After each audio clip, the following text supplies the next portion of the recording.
நம்முடைய மாண்புமிகு முதல்வர் திரு ஜோசப் விஜய் அவர்களுக்கும் இங்க இருக்கிற 3 பேருக்கும் வந்து ரொம்ப முக்கியமான கனெக்ஷன் இருக்கு.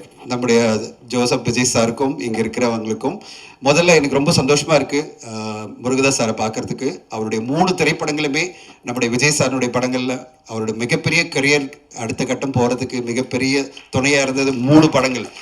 அவருடைய 3 படங்கள் பார்த்தீங்கன்னா துப்பாக்கி, கத்தி அண்ட் அதுக்கு பிறகு சர்க்கார். சர்க்கார் படத்தில் நீங்கள் எப்படி சார் முருகதாஸ் சார் வச்சிங்க? ஒரு ஓட்டில் ஒரு டிஃப்ரென்ஸ் பண்ண முடியும், நீங்கள் ஒரு சீட்டில் பண்ண முடியும். எப்படி உங்களுக்கு ப்ரிமானேஷன் இருந்திருக்கு?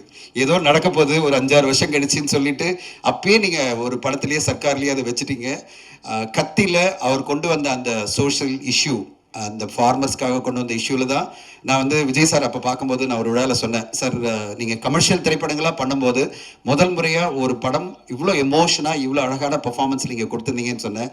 அவர் ரொம்ப சந்தோஷப்பட்டார் அந்த அந்த பெர்ஃபார்மன்ஸ்க்காக. அந்த படத்தினுடைய பெர்ஃபார்மன்ஸ், கத்தியில் அவர் கொடுத்த அந்த பெர்ஃபார்மன்ஸ். அதுக்கு பிறகு நம்ம சொல்லவே வேணாம், துப்பாக்கி என்னைக்குமே காலங்காலமாக பேசப்படுற ஒரு மாபெரும் கமர்ஷியல் படம். இந்த 3 படங்கள் விஜய் சாருக்கு எவ்வளோ பெரிய வெற்றி கொடுத்ததோ அந்த மாதிரி அவருடைய கரியர்லையும் முருகதாஸ் சாருக்கும் பெரிய ஒரு ஸ்கேல் அடுத்த கட்டம் போன படங்கள். அந்த ஒரு கனெக்ஷன் இந்த படம் இந்த பிரசன்ஸில் அவருடைய பிரசன்ஸில் இருக்குது.